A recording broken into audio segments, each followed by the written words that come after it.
A really important, generally applicable rule is something that I learned from Jakatak a long time ago, which is that speed follows accuracy, accuracy doesn't follow speed.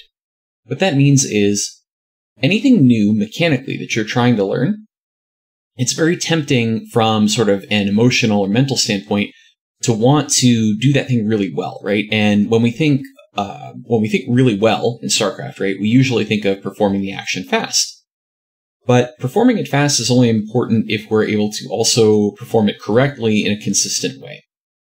So even though it's really, really tempting to try to go, I just learned this new technique for doing my queen injects or whatever it is, to try to do that really, really quick and feel cool and good about it, and like you're pro or whatever, it's super, super important to set aside the emotional component and kind of pump the brakes and say, I'm going to take the time to just do this right.